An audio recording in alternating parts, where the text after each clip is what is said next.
As someone who has been traveling internationally since I was 16 years old, it's been very surreal to see headlines recently about travel warnings and advisories for tourists who are coming to the United States.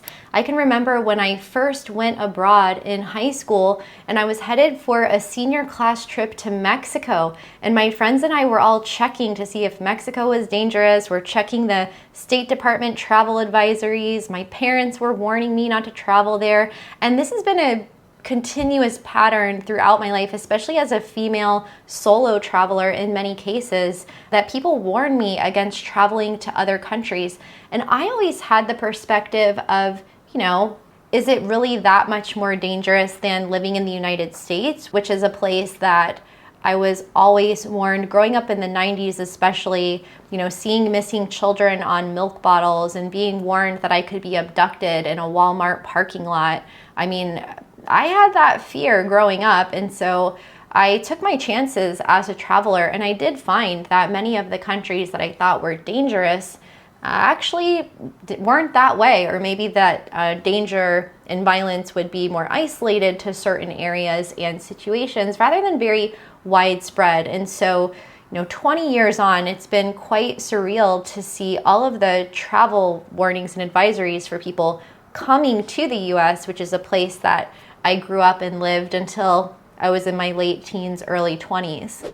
There's been a lot happening within the US government right now, and it's kind of hard to follow all of the different things that are occurring. But from what I can tell, there are a few different reasons for why countries are warning their citizens not to travel to the United States. And it seems like the headline from the news stories is a bit different from the comments by the actual citizens of these countries who are going there. So I'll try to share both sides of the story with you. So one CNN story put most of the blame on tariffs that the Trump administration has enacted against various countries. And so from reading the comments on various YouTube videos, it looks like a lot of Canadians aren't just angry about the tariffs, but they also resent the suggestion that Canada could become the 51st state of the US, and also are now scared due to some of the stories that have come from the border of people being detained without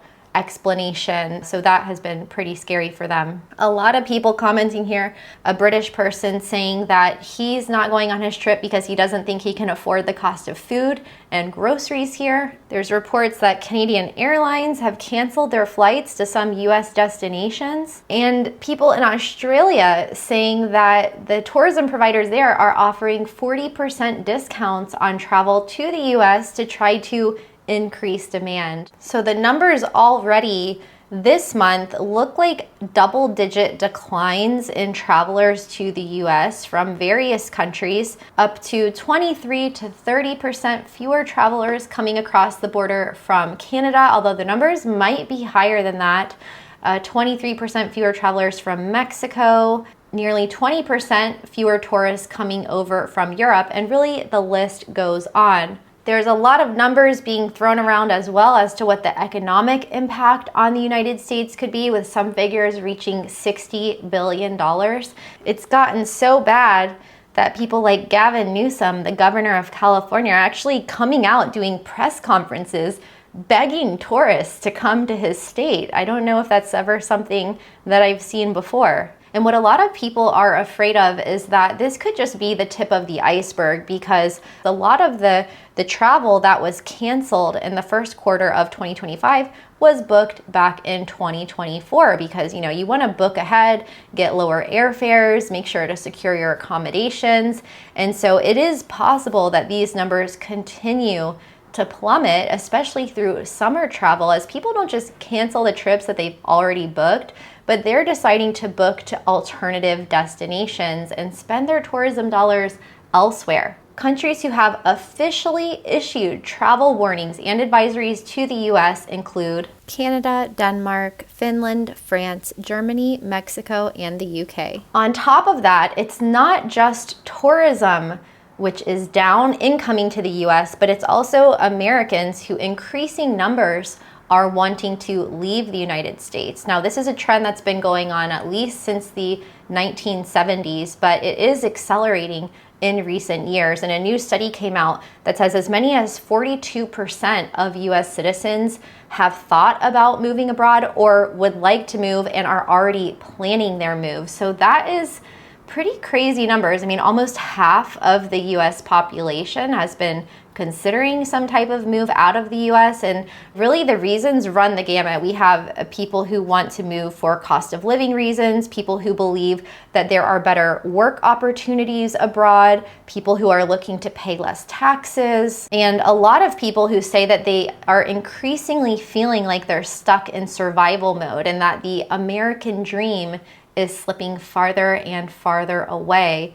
We've got 68% of Americans who say that these days they feel like they're surviving instead of thriving, and that same number of people who say that homeownership is no longer attainable for them. So I think the incoming tourism numbers being down is one problem because that's directly impacting US citizens. On the flip side, we have the loss of general economic growth and tax revenue that is lost from Americans who end up leaving the United States, whether they renounce their citizenship or they live abroad and benefit from income tax credits.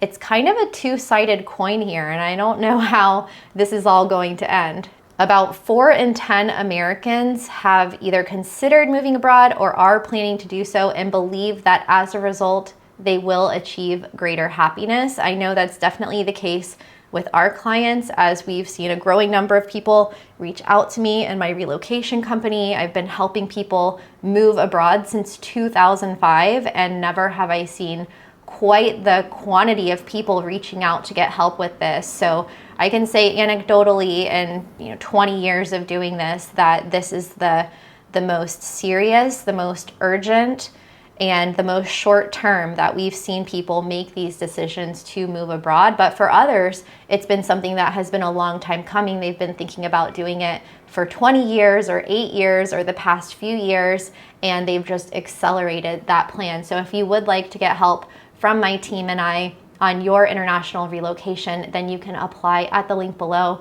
or at travelingwithkristin.com/relocation, and we would be happy to talk with you. Even if you're thinking of planning 3, 4, 5 years in the future, there might be something that we can still do to help you now. So don't hesitate to reach out. Now, most of the people that I work with are either professionals or have families, or they're planning to retire abroad. But what's interesting about this study is that it says more Gen Z and Millennials are also wanting to move abroad, potentially to get jobs abroad, to study abroad. It says here that up to 63% of Gen Z is considering moving, compared with 26% of boomers. And I work primarily with boomers and Gen Xers. It says 35% of Gen Xers are thinking of moving abroad, and more than half of millennials are moving abroad. I'm a millennial myself, and I've lived abroad quite a few times. The top 3 reasons that people want to move abroad right now include finding a lower cost of living, dissatisfaction with the current political leadership, and the desire for a higher and better quality of life. And, can't really blame people for wanting to save money and live better and have less drama when it comes to the political situation, although fewer and fewer countries are immune to that these days. It also says that many minority groups are increasingly fearing for their rights, including the LGBTQIA community, women, African Americans, people of color, and people want to go everywhere. So the top 10 countries include Canada, the United Kingdom, Australia, France, Italy, Japan, Mexico, Spain, Germany, and New Zealand. And then ironically, Canada is at the top of the list when it comes to boycotting US goods and travel. So here we have a bit of a reverse migration coming here, where Canadians don't want to visit the US for holiday and Americans want to move to Canada. Canada is not the easiest country to migrate to unless you are going there with a work permit, but the other countries offer some different opportunities. The UK and New Zealand are also pretty tight when it comes to just moving abroad for quality of life and cost of living. These aren't typically valid reasons to be able to get a visa in another country. So it really depends on where you're going, if you're going to retire, if you're going to work, and then assessing what are the actual options on paper that will allow you to move there. Another concern that I myself have, and also a lot of my clients, YouTube subscribers, people contacting me, is what will the effects be on the US passport? Will this change of tourists coming into the US also have an effect on US tourists who want to travel elsewhere? And for a long time, I thought we wouldn't see any changes here because the US economy is so strong and American travelers make up a large part of the tourists around the world. But now I'm not so sure if countries are coming forward to issue warnings against traveling to the US. Maybe they will start, filtering US tourists more when we go there. And so that's definitely a concern of mine. And if you'd like to know about my plan B, which is in progress to get a European passport, then watch this video next.